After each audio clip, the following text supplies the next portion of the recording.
사랑하는 성도 여러분, 안녕하십니까? 오늘은 9월 21일 월요일 새벽 이슬과 같은 주의 말씀을 사모하며 나오신 모든 분들을 주님의 이름으로 사랑하고 또 축복합니다. 우리가 오늘 같이 상고할 말씀은 마태복음 7장 1절에서 5절까지의 말씀이 되겠습니다. 마태복음 7장 1절에서 5절까지의 말씀인데요. 제가 받들어 읽도록 하겠습니다. 비판을 받지 아니하려거든 비판하지 말라. 너희가 비판하는 그 비판으로 너희가 비판을 받을 것이며 너희가 헤아리는 그 헤아림으로 너희가 헤아림을 받을 것이니라. 어찌하여 형제의 눈 속에 있는 티는 보고 내 눈 속에 있는 들보는 깨닫지 못하느냐. 보라, 내 눈 속에 들보가 있는데 어찌하여 형제에게 말하기를 나로 내 눈 속에 있는 티를 빼게 하라 하겠느냐. 외식하는 자여, 먼저 내 눈 속에 들보를 빼어라. 그 후에야 밝히 보고 형제의 눈 속에서 티를 빼리라. 아멘. 이것은 우리에게 주시는 하나님의 말씀입니다. 오늘 우리가 상고할 말씀의 제목은 비판하지 말라. 비판하지 말라라는 제목으로 말씀을 조금 나누려고 합니다.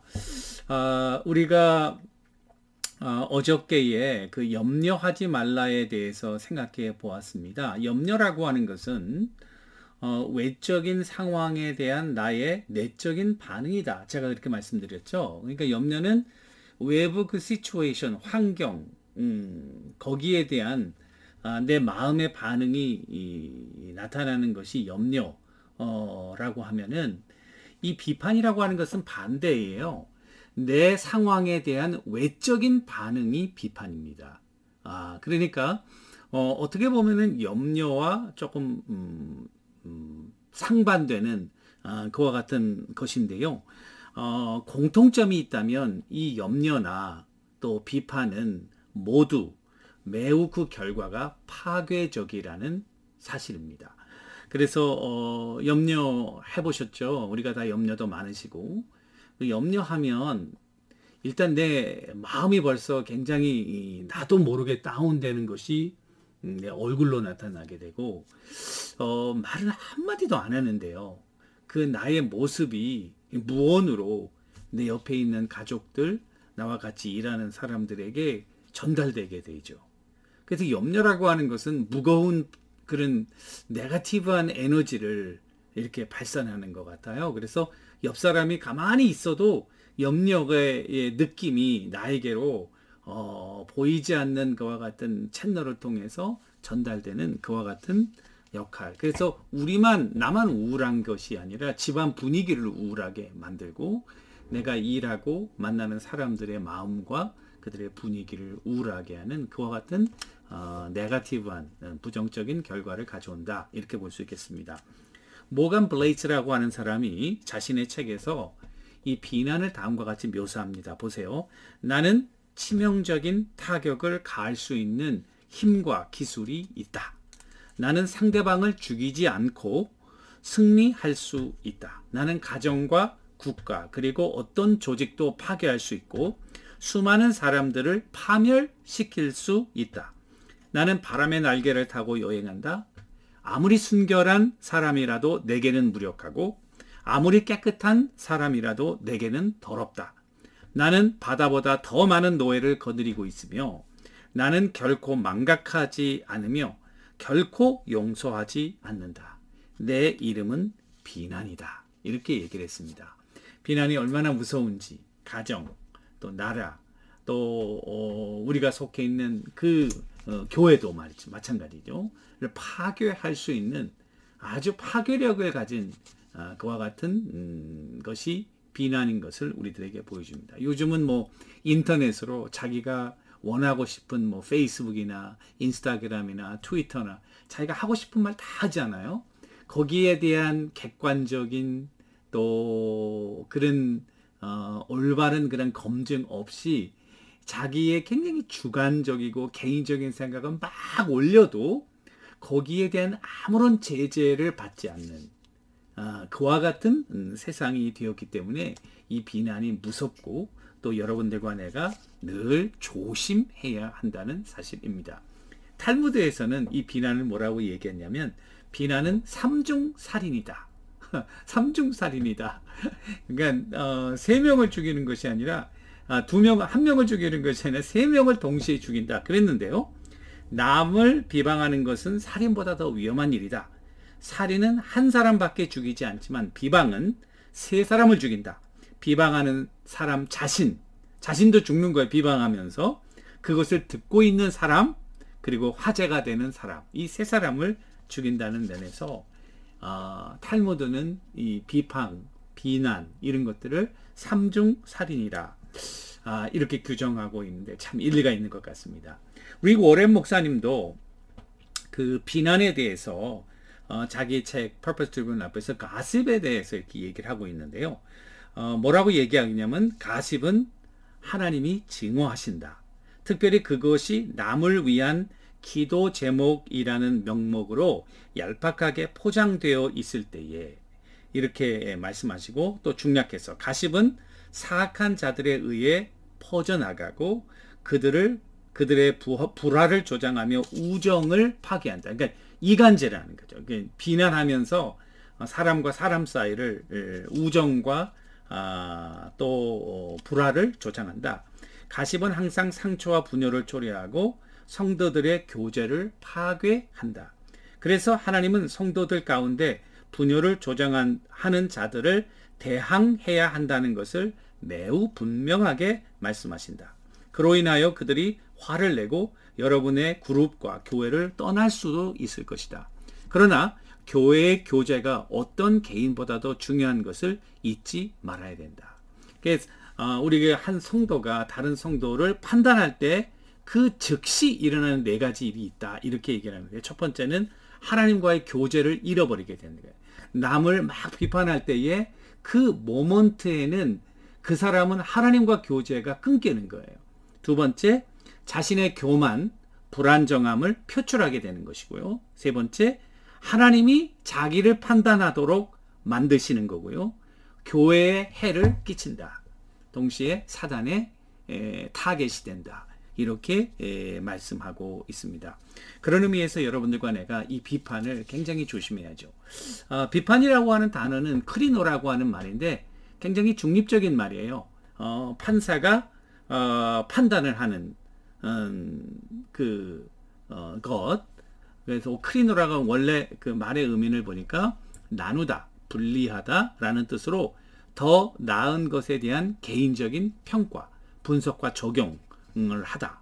한 걸음 나아가서 어떤 사람의 행동에 대한 개인적, 주관적이고 일방적인 판단을 하다. 그래서 정죄하다, 비난하다라는 부정적인 의미가 파생되는 것입니다. 그리고 이 단어가 사법적으로 쓰일 때는 법정에서 판결을 내리다.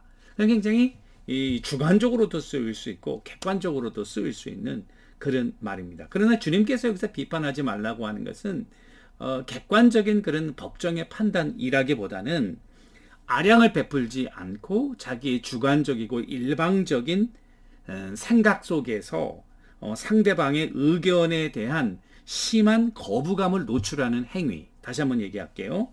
여기서 그 비판하지 말라는 의미는 성경의 다른 구절과 연결해서 정의하자면 용서나 아량을 베풀지 않고 주관적인 편견 속에서 일방적으로 상대방의 행동과 의견에 대한 심한 거부감을 노출하는 행위.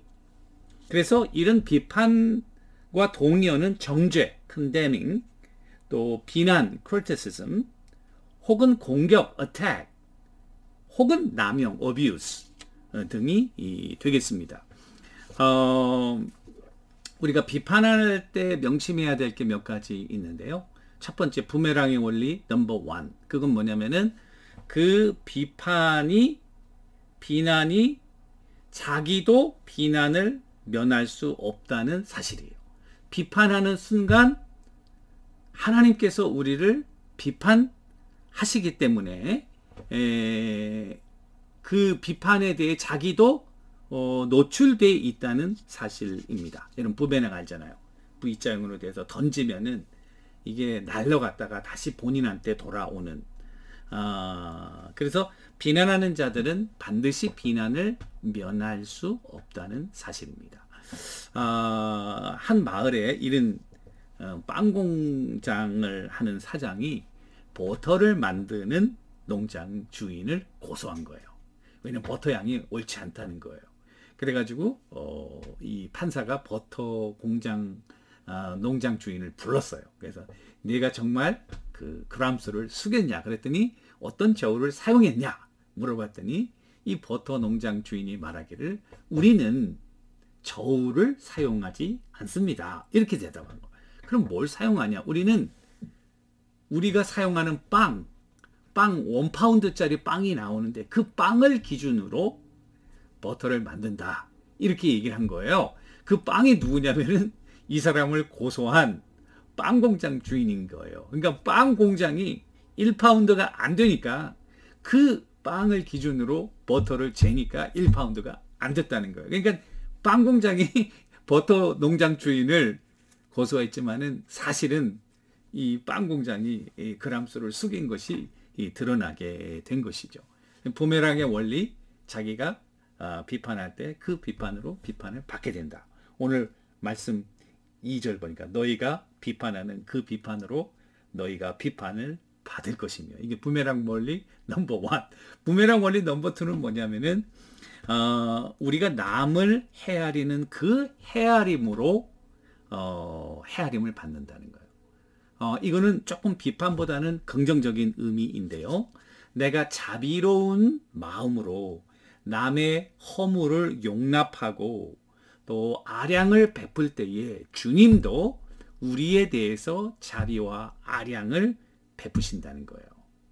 그러니까 우리가 다른 사람의 잘못을 포용하고, 우리도 잘못할 수 있으니까 그 사람의 잘못에 대해서 그렇게 날카롭게 비판하지 말고, 그리고 그 잘못을 이렇게 덮어주게 되면 하나님도 우리에 대해서, 우리가 잘못하는 거 얼마나 많습니까? 남을 비판하는 건 쉬워도 우리 자신을 보면 우리도 비판받을 게 너무 많잖아요. 그 주님이 헤아릴 때에 우리에게도 같은 그런 아량과 또 그 mercy를 베푸셔서 우리의 잘못을 덮어주신다. 그런 의미가 되겠습니다. 우리는 그래서 서로를 정죄하고 판단하는 일에 우리의 에너지와 우리의 그 시간과 노력을 낭비해서는 안 되고요. 오히려 그 에너지를 가지고 하나님의 공동체를 세워가는 일에 우리가 사용한다면 이것은 너무나도 긍정적인 효과를 가져오게 될 것이다. 베드로전서 4장 8절에 보니까 무엇보다도 뜨겁게 서로 사랑할지니 사랑은 허다한 죄를 덮는다. 이렇게 되어 있어요. 또 세 번째 비판 하는 자가 명심해야 될 것은 비판하기 전에 자신의 눈에 들보를 빼야 된다는 사실입니다. 그래서 여기 보시면은 보라 내 눈 속에 들보가 있는데 어찌하여 형제에게 말하기를 나로 내 눈 속에 있는 티를 빼게 하냐. 우리의 잘못을 정말 깨닫게 될 때는 이 말은 남을 함부로 비판할 수 없게 된다는 사실입니다. 그런 의미에서 여러분들과 제가 이 비판하는 일 굉장히 파괴적이고 그리고 낭비적이고 소모적인 이런 일들을 포기하고 이제는 서로 사랑하면서 아량을 베풀고 그리고 상대방에 대해서 용서하는 마음을 가질 때에 오히려 하나님께서 우리의 죄를 용서하시고 우리의 비판받을 요소를 막아주시는, 그러니까 남에 대해서 자비로운 것은 바로 자기 자신에 대해서 자비로운 것이라는 사실을 한번 꼭 깨닫고 이제는 비판을 우리가 삼가하고 긍정적인 에너지로 서로를 용납하는 우리 모두가 되기를 주님의 이름으로 간절히 축원합니다. 기도하겠습니다. 하나님 아버지, 비판하지 말라. 왜냐하면 비판하는 비판으로 너희가 비판을 받고 헤아리는 그 헤아림으로 헤아림을 받을 수 있기 때문이라는 사실입니다. 우린 너무나도 주관적이고 개인적이고 내 생각으로 상대방을 일방적으로 비판하는 그런 어리석음에서 탈피하고 하나님께 모든 것을 맡기며 상대방을 이해하고 사랑하는 일에 더욱더 우리의 시간과 노력을 투자하는 그와 같은 믿음의 공동체, 하나님의 사람 되게 하옵소서. 예수님의 이름으로 간절히 기도 올리옵나이다. 아멘. 여러분, 오늘도 주님과 동행하며 승리하시는 우리 모두가 되기를 주님의 이름으로 간절히 축원합니다. 감사합니다.